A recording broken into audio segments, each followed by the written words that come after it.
बिस्मिल्लाहिर्रहमानिर्रहीम। अस्सलाम वालेकुम नाज़रीन। कहने को तो सतियाना बंगला को फैसलाबाद ज़िले इंतज़ामिया की जानिब से टाउन कमेटी का दर्जा दिया गया है, लेकिन आज भी उसमें सहूलियात एक गांव की सतह के बराबर भी नहीं है।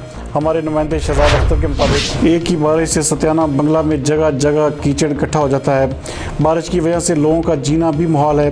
रास्ते बंद, जबकि जगह जगह पानी दिखाई देता है। सीवरेज सिस्टम ना होने की वजह से इलाका मकीन सख्त परेशान है। नाज़रीन, आपको एक बार फिर बताते चलें कि एक ही बारिश से सतियाना बंगला की सड़कों में जगह जगह कीचड़ इकट्ठा हो जाता है। टाउन कमेटी का दर्जा मिलने के बावजूद ना ही सड़कें हैं ना ही सोलंग। रास्ते बंद होने की वजह से जगह जगह पानी की वजह से कीचड़ इकट्ठा हो जाता है, जबकि सीवरेज सिस्टम ना होने की वजह से इलाका मकीन इंतहाई परेशान है।